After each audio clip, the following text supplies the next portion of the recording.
문제가 이렇게 오려고 할 때 문제 와도 괜찮다.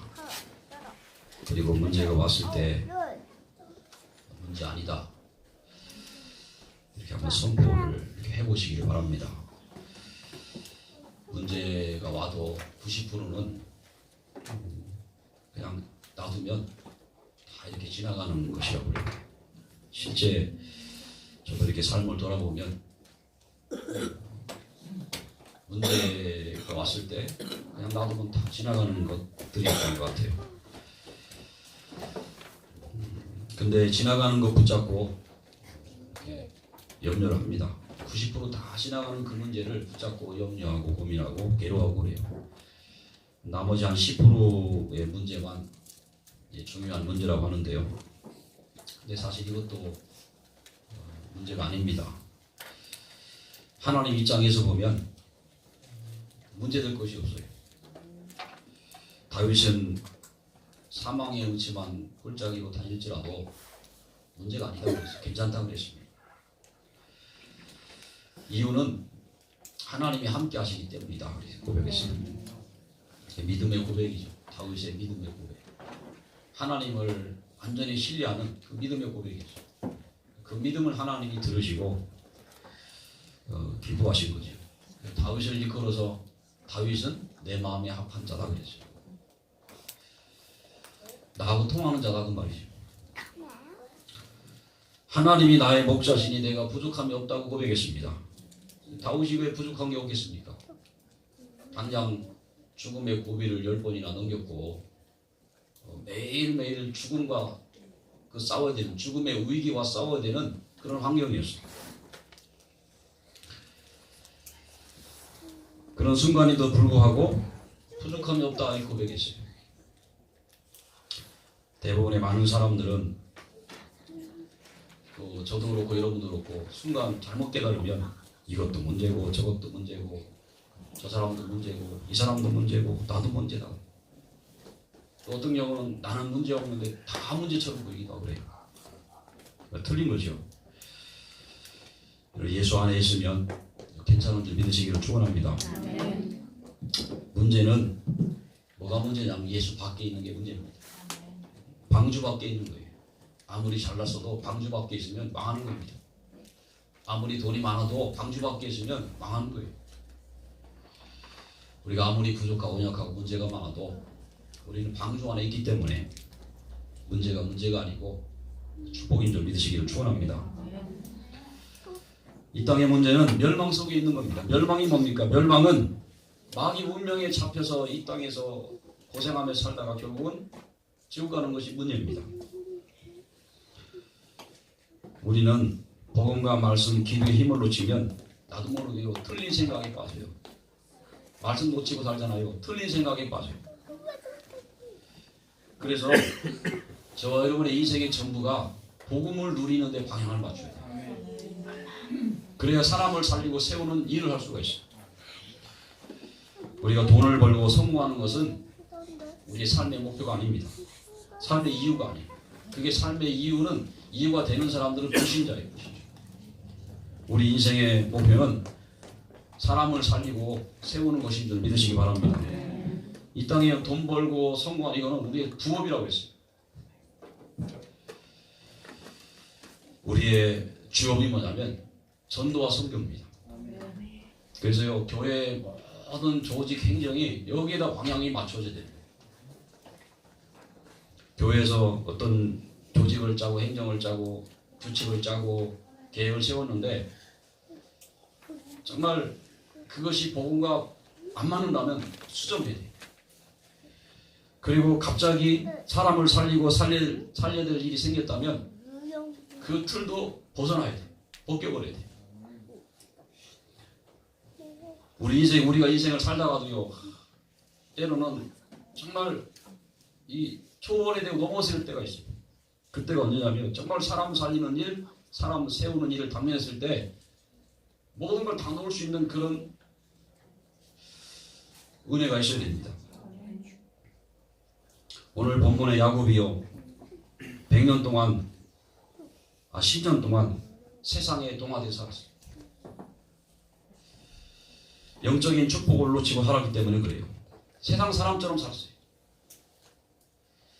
하나님의 자녀인데 하나님의 자녀가 불신자들에게 아부하고, 성경에 그런 말씀은 안 나오지만 불신자들과 잘 지내려고 아부하고 이렇게 살았어요. 영적인 힘이 없으니까. 불신자들이 두려우니까. 사방팔방 돌아봐도요, 여차하면 자기를 칠 적들이 쫙 깔려 있었어요. 그게 두려운 거예요. 두려운 이유는 영적인 축복을 놓쳐버렸어요.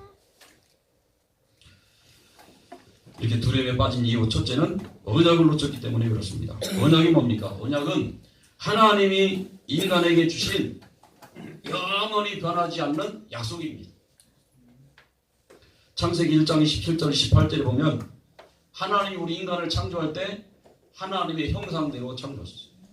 그리고 이 땅을 정복하고 다스리는 권세를 주셨어요. 그리고 그 인간에게 창세기 2장 17절에 행위 언약을 주셨습니다. 선악을 알게 하는 나무 열매는 먹지 말라. 네가 먹는 날에는 반드시 죽으리라고 했어요. 근데 아담과 하와는 그 행위 언약 앞에서 그냥 아무 힘없이 무너져 버렸어요. 그게 인간입니다. 인간은 행위로는 절대 불가능한 존재임을 말해주고 있는 내용이에요. 사실 아담과 하와는 우리보다도 더 완전한 존재였어요. 하나님 떠나기 전이었어요. 고통과 아픔과 질병과 하여튼 모든 게 없고요. 완벽하게 그 창조된 상태. 근데 그런 아담과 하와도 행위 앞에서 무너져 버렸어요. 그래서 이 땅에요, 행위를 가지고 하나님 앞에 의로울 자가 아무도 없어요. 하나님이 창조한 천사도 타락했어요. 그게 사단입니다. 하나님 말고는요, 완전한 존재가 없어요. 그래서 우리는 하나님의 은혜가 필요한 줄 믿으시기 바랍니다. 하나님이 그래서 우리 인류에게 은혜 언약을 주셨어요. 창세기 3장 15절에 여인의 후손이 오셔서 마귀의 머리를 깨뜨리실 것이다 그랬어요. 은혜가 뭡니까? 은혜는 하나님께서 구원을 다 완성해 놓으시고 우리를 부르신 거예요. 우리가 구원받으려고 몸부림쳐서 구원받은 게 아니고, 우리가 구원받을 수 없기 때문에 하나님이 구원받을 수 있도록 모든 조건을 다 완성해 놓으시고 우리를 그냥 부르셨어요. 죄의 싹서로 망할 수밖에 없는 우리를 대신하여 그리스도가 죽어주셨습니다. 인간은 3번 죽습니다. 3번 죽어요. 인간이 태어나는 순간에 죽은 자로 태어나요. 영이 죽어버렸어요. 하나님을 떠난 상태로 태어나요. 죄인으로 태어나요. 그리고 우리 육신도 죽어요. 그리고 3번째 죽음이 영원한 죽음, 지옥에 가는 거예요. 지금 사람들이 가장 두려워하는 죽음이 뭐냐면 육신적인 죽음입니다. 죽는 것을 너무너무 두려워해요.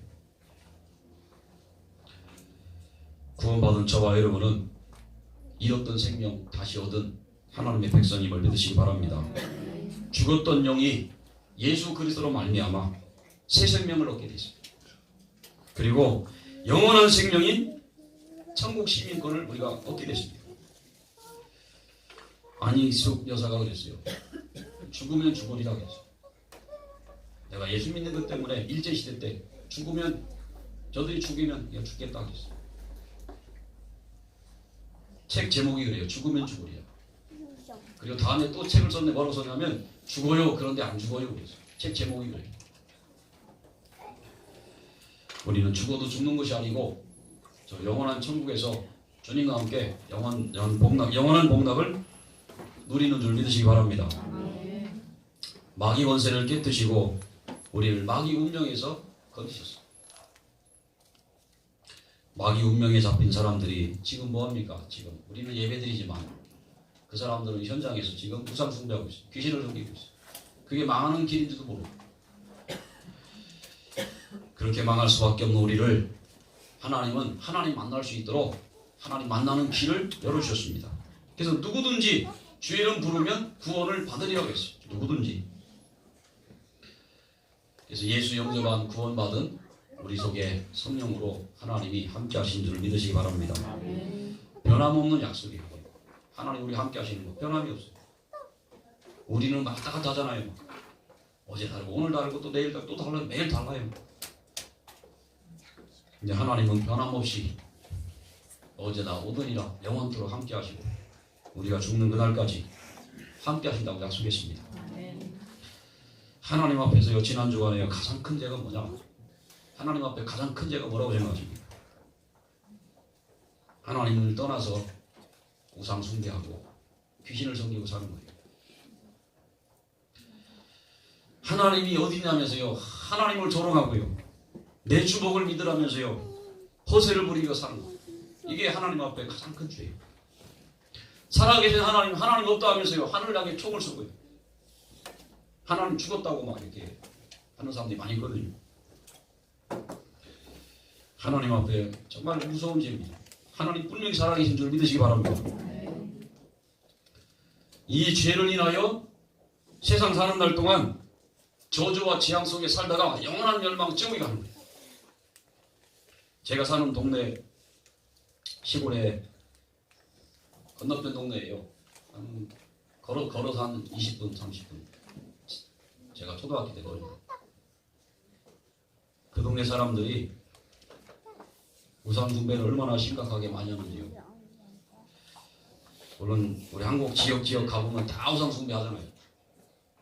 그 동네에 큰 그 뭡니까 느티나무, 등무나무로 그러죠. 성황동나무. 거기다 절하고 빌고. 근데 그 동네에 과거에 저희 사모님이 그 동네 살았어요. 예수 믿기 전에. 근데요, 그 동네 사람들이 인생이 참 얼마나 비참한지 몰라요. 어린 나이에 자살을 하고 어른도 농약 먹고 자살하고. 제가 올 총과 작년에 들려온 소식에 제 초등학교, 중학교, 고등학교까지 같이 다닌 학교 친구가요 자살했다고 소식을 들었어요. 좀 충격이더라고요. 우상 숭배하면 사단에게 생각과 마음을 다 뺏겨버려요. 영혼이 잡혀버려요. 비참하게 됩니다. 이것이 바로 이 땅에 사는 날 동안의 죄값입니다. 그리고 영혼이 영원한 멸망에 빠집니다. 이게 하나님 떠난 죄값이에요. 그러나 이 모든 죄가 예수 믿음으로 끝났습니다. 로마서 8장 1절에 보면 그러므로 이제 그리스도 예수 안에 있는 자에게는 결코 정죄함이 없나니 그랬습니다. 하나님은 우리의 죄를 기억지도 아니하신다고 했습니다. 하나님을 떠나서 우상 숭배하고 자범죄 가운데 빠져 살던 내 인생의 모든 죄를 기억지도 아니하신다고 했습니다. 저와 여러분이 과거에 살았던 그 모든 삶은 이제 발판인 줄 믿으시기 바랍니다. 그런 사람을 이해하고 살릴 수 있는 발판입니다. 나 같은 사람을 이해할 수 있는 사람 나밖에 없어요. 나와 비슷한 사람 보면 내가 은혜 받으면 이해가 돼요.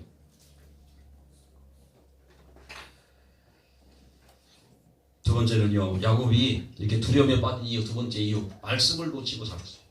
10여 년 동안. 세상에 묻혀 살면서 사는데요, 세상 사람들하고 잘 어울려 살면 세상 사람 내 친구가 될 것 같고 그런데 오히려 그 세상 사람들이 우리의 적이 돼요. 예수 믿는 사람이 불신자들하고 친하게 지내고 잘 지내잖아요. 그러면 그 사람들이 나를 도와줄 것 같잖아요. 안 도와줘요. 오히려 나중에는 적이 될 거예요. 세상 사람들이 우리를 괴롭혀요. 자꾸. 그게 나한테 괴롭힘이 돼요. 괴롭혀도 내가 괴롭힘이 안 되고 축복이 돼야 되는데 내가 힘들어져요. 그러나 우리가 영적인 힘을 얻고 세상을 살리면 세상 사람들이 우리를 괴롭히는 게 아니고 우리를 핍박해요. 그 핍박은 영광입니다. 믿으시기 바랍니다. 세상 사람들이요 같이 어울리면 괴롭힘을 당하지만 우리 정말 은혜 받고요 보험자라고 세상 살리고 있으면 사람들이 핍박한다니까요. 핍박과 나의 괴롭힘과 너무 다른 거예요. 야곱이 야복강에서 기도하던 그 신앙의 사람이 세상에 묻혀서 10년 동안 살았어요. 그렇게 영적으로 깨어있던 사람이 10년 동안 영적으로 해이해져가지고요 그렇게 살았어요. 그렇게 살다가 어느 날 그 딸 디나가 저 세겜족이 사는 지역에 갔다가요.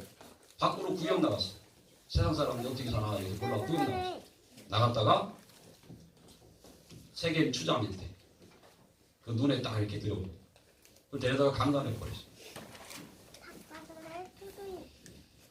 근데요, 그래놓고 이제 이 세겜 추장이 디나가 좋은 거예요. 사랑하는 마음 생기고. 그래서 야곱 일가에 찾아와가지고요, 나에게 부인으로 달라고 했어요. 그랬더니 야곱의 아들들이 뭐라고 말했냐면, 줄 테니까 조건이 있다고 했어요. 할례를 받으라고. 할례를. 오늘날 포경수술이죠. 오늘날이야 뭐 이렇게 수술 병원 가서 주사 맞고 이렇게 꼬매고 해서 이렇게 그렇게 많이 아프지 않고 지나거든요. 그래도 아파요. 남자들 보면 업무주심하고 다니는 남자들이 후격수술 남자들이. 세겜족이 그 말을 듣고 다 수술했어. 그때는 뭐 지금처럼 의학이 발달하지 않았죠. 약도 제대로 없어요. 얼마나 아프겠어요. 가장 아플 때가 3일째 됩니다. 골마 터져가지고.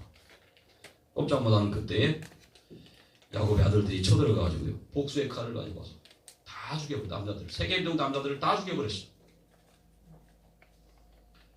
이상하게 그 가정의 문제가 자꾸 문제가 더 생기고 커져버리는 거예요. 하나님의 자녀가 세상에 동화되어 살면 세상 사람들이 좋아할 것 같지만 결국 조롱거리가 되더라고요. 말씀 안에서 힘없고 살면 겉으로는 비웃지만 결정적인 순간에 문제가 오면 도움을 청합니다. 이때가 전도할 기회예요. 그래서 오늘 일어난 이 사건, 디나 사건은 이제부터는 말씀에 힘 얻어서 당당하게 믿음으로 살아라 그 말입니다. 그러면서요, 지역 복음 하라 그래요. 민족 복음 하라. 하나님 자녀답게 살아라는 그 말씀이거든요.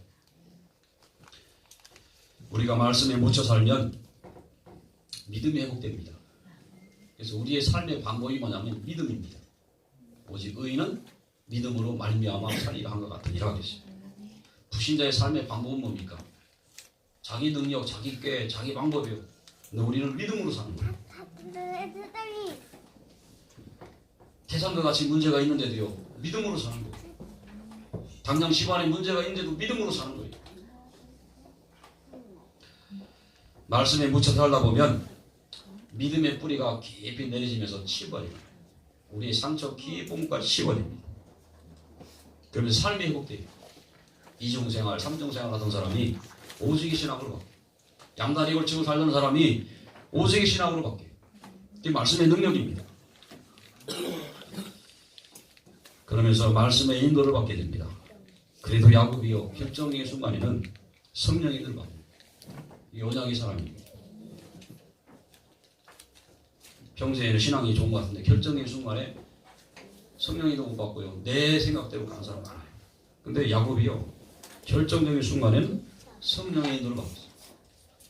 언약의 사람이란 증거지. 하나님 자녀에게 무엇이 죄냐면요, 내 마음대로 사는 거예요. 내 틀대로 사는 거예요. 내 규칙대로 사는 거예요. 내가 규칙을 딱 정해놓고 그것 따라 사는 거예요. 그것이 시작이 뭐냐면, 출발이 뭐냐면 인본주의, 불신앙입니다. 우리가 말씀으로 충만하면 내 마음대로 내 틀이 아닌 하나님의 계획을 자꾸 찾게 돼 있어요.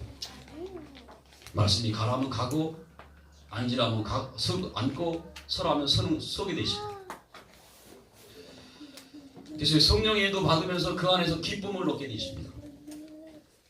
그래서 중요한 거, 그래서 우리가 말씀을 붙잡아야 돼요. 오늘 자리에 계신 저와 여러분은 하나님의 말씀을 매일매일 꼭 붙잡으시기를 주의 이름으로 축원합니다. 그러면 사람을 살리는 자가 될 수 있습니다. 맹경숙이라는 집사님이 계시는데요, 저 뒤에 그 팜플렛 갖다 읽어보신 분은 아마 보셨을 거예요. 이분이 교회는 다니는데 구원의 확신이 없어요.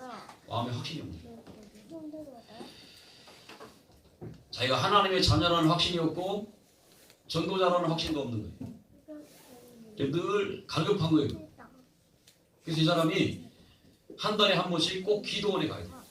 기도원에 가가지고 옛날에 우리 그 옛날 신앙 하시고 하시잖아요. 블루블루 하고 막 하여튼 한판 하고 내려와야 마음에 뭐가 이렇게 채워진 느낌. 그렇게 신앙생활을 했어요. 그러다가 이분이 어느 날 복음을 만나고 복음운동하면서 힘을 얻기 시작했어요. 복음이 깨달아지기 시작했어요. 그러면서 기도원에 갈 이유가 없어져 버렸어요. 그리스도만의 유일한 해답임을 깨달았습니다. 그리스도 안에 내 인생의 모든 답이 여기 다 있구나 이걸 깨달았어요. 그리고 하나님의 말씀이 마음에 담겨지기 시작했어요. 성령의 충만함이 임하기 시작했어요. 그러면서 전도의 문이 열렸어요. 그래서 현장에서 말씀 운동하면서 사람을 살리는 증인이 됐습니다. 최고의 인생의 변화지.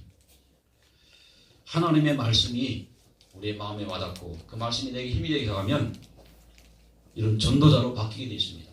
누구나 마찬가지. 내 학벌과 관계없고 내 배경과 관계없고 내 부족한 역과 관계없어요. 말씀으로 힘을 얻기 시작하면 하나님이 그 사람을 전도자로 사용하기 시작합니다. 오늘 세 번째로 말씀을 드립니다.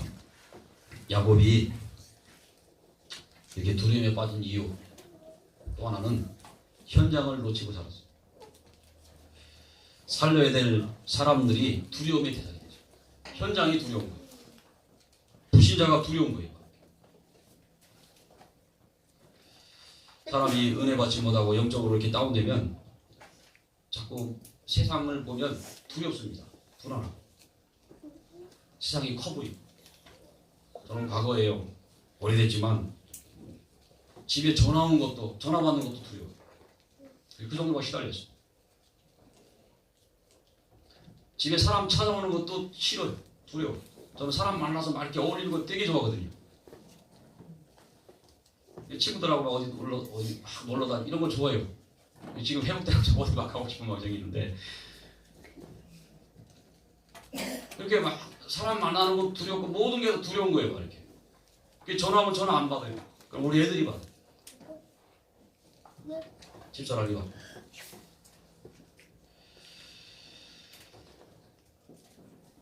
현장 갔다 오면 영적으로 힘 얻어 갖고 오는 게 아니고요.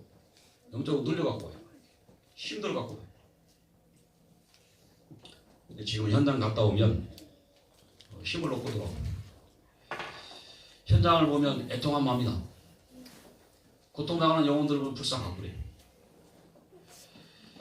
전도가 뭡니까? 전도는 현장의 흑암을 무너뜨리는 거예요. 하나님이 이것 하라고 우리에게 예수 권세 주신 줄 믿으시기 바랍니다. 내가 너희에게 뱀과 정갈을 밟으며 원수의 모든 능력을 제할 권능을 줬으니 너희를 해칠 자가 결코 없으리라고 그랬어요. 전도가 뭡니까? 전도는 잃어버린 영혼을 다시 찾아오는 거예요. 찬송가 305장에 보면 잃었던 생명 얻었고 그랬어요. 광명을 얻었다 그랬어요. 우리의 과거는 잃었던 생명이었어요.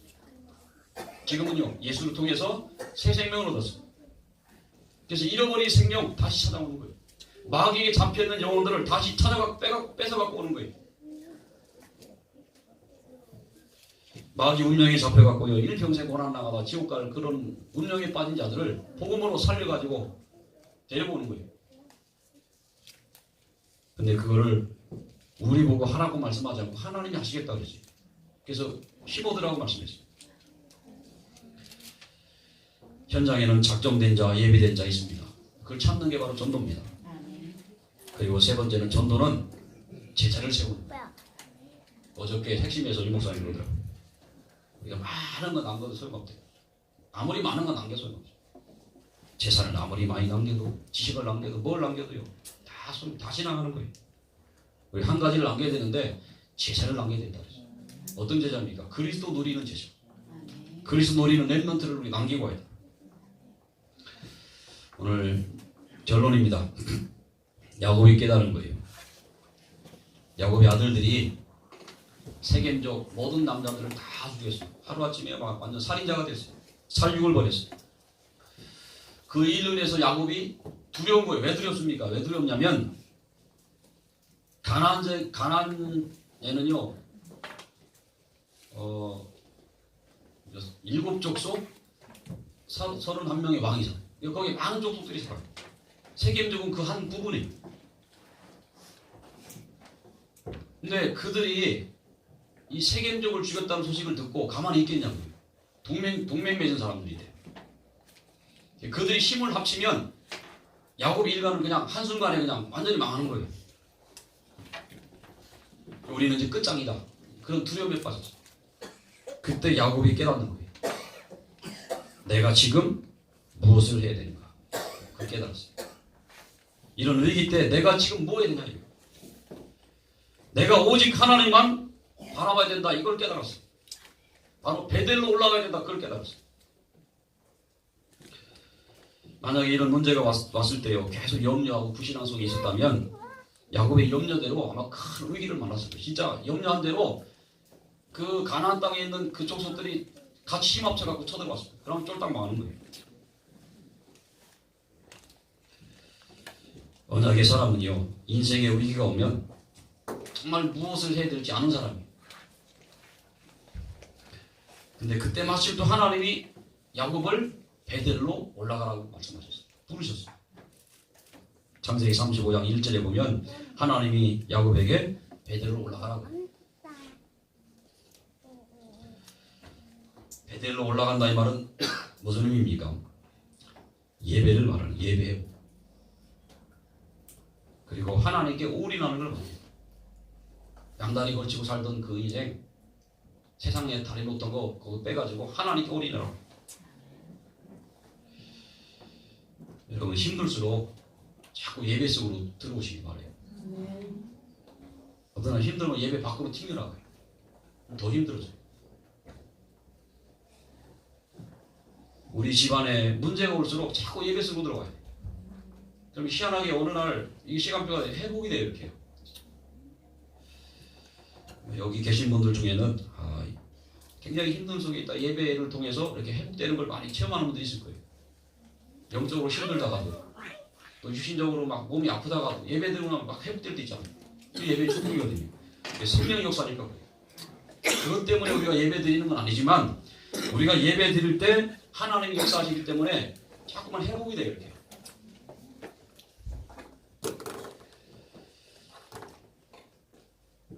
창세기 35장에 보면 베델로 올라갈 때 어떤 일이 벌어졌냐면 그 주변의 적들이 두려워서 떨었다고 말씀합니다.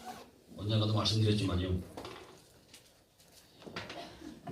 과거에 옛날에 언제가 가장 위험하냐면 한 지역의 지역으로 옮겨갈 때 적들한테 다 노출되거든요. 가장 위험한 시기. 근데 그것도 지금 이 상황은 야곱에게는 더 위험한 상황. 적들이 지금 주변에 꽉 깔려있는 상황.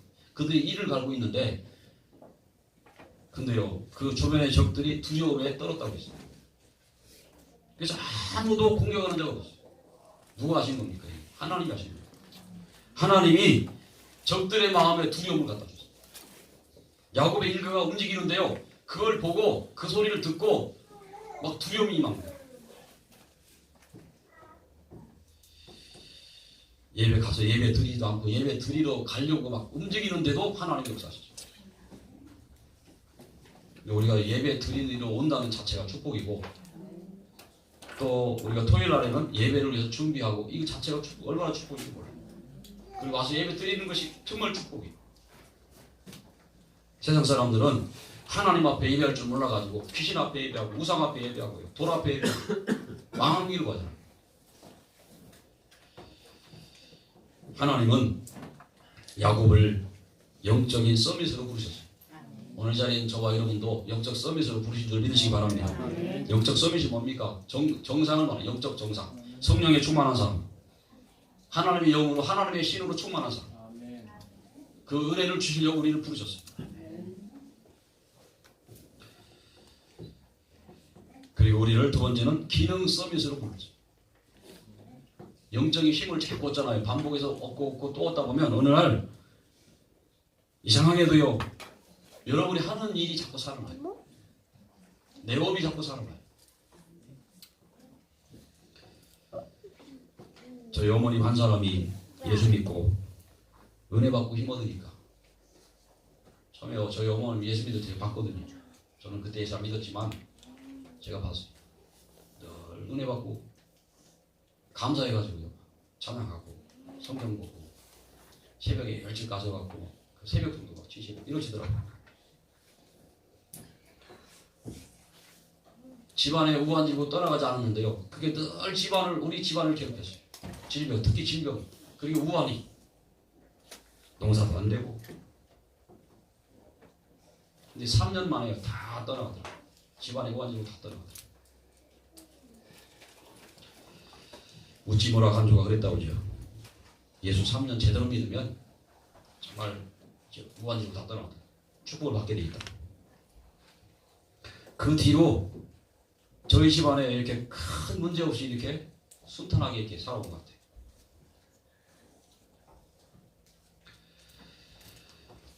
하나님은 우리를 영적 서밋으로, 기능 서밋으로, 그리고 문화 서밋으로 부르셨습니다.